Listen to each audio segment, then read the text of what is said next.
Devenu deuxième puissance économique à partir des années 1960, le Japon est aujourd'hui la quatrième puissance mondiale. Selon les données de l'OCDE, l'industrie manufacturière pesait 20,5% du PIB en 2021, un chiffre similaire aux 20,3% de l'Allemagne. Si l'industrie japonaise continue de produire des biens industriels de qualité, notamment des robots industriels, elle fait face à de nombreuses difficultés et de nombreux articles font état de la situation déclinante de l'industrie japonaise.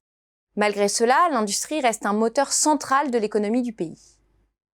Dans les représentations, l'industrie japonaise est souvent associée à trois idées. Des produits de grande qualité, des produits high-tech et des grandes marques, reconnues dans le monde entier. Tout comme en Allemagne, le tissu industriel japonais est dense et diversifié. Il repose sur le système des keiretsu, qui désigne un ensemble d'entreprises avec des activités diversifiées, entretenant entre elles des participations croisées et souvent avec une banque au centre des liens financiers. Les keiretsu s'appuient sur des réseaux de PME très dynamiques, sous-traitantes et parfois familiales. Ils permettent de garder des liens étroits entre ces entreprises et les grands groupes. Si ce mode de fonctionnement a participé à l'image de marque des produits japonais, il a également été un frein au développement de nouvelles entreprises.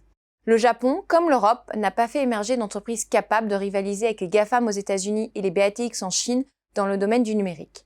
Le déclin démographique induit des problèmes de recrutement pour les entreprises japonaises malgré un régime d'immigration assoupli ces dernières années. Les secteurs traditionnels de l'automobile et des machines-outils sont encore importants avec notamment Toyota.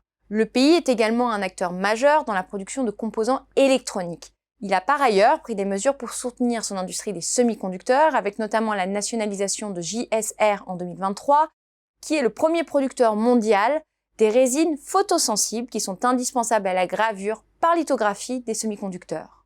C'est également l'une des 3 entreprises japonaises qui contrôle l'approvisionnement mondial en polyamide fluoré et en acide fluorhydrique, composés utilisés pour fabriquer les semi-conducteurs.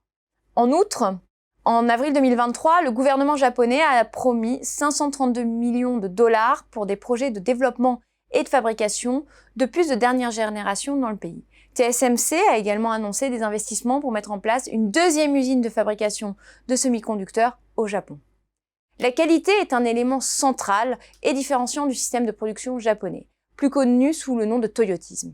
Elle a fait la réputation des produits japonais dans le monde entier, or des scandales sont venus entacher cette image.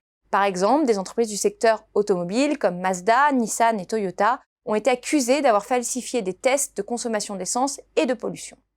Autre faiblesse, le Japon a connu un important déficit commercial de 143 milliards d'euros en 2022, mais il s'agit d'une tendance réellement de long terme.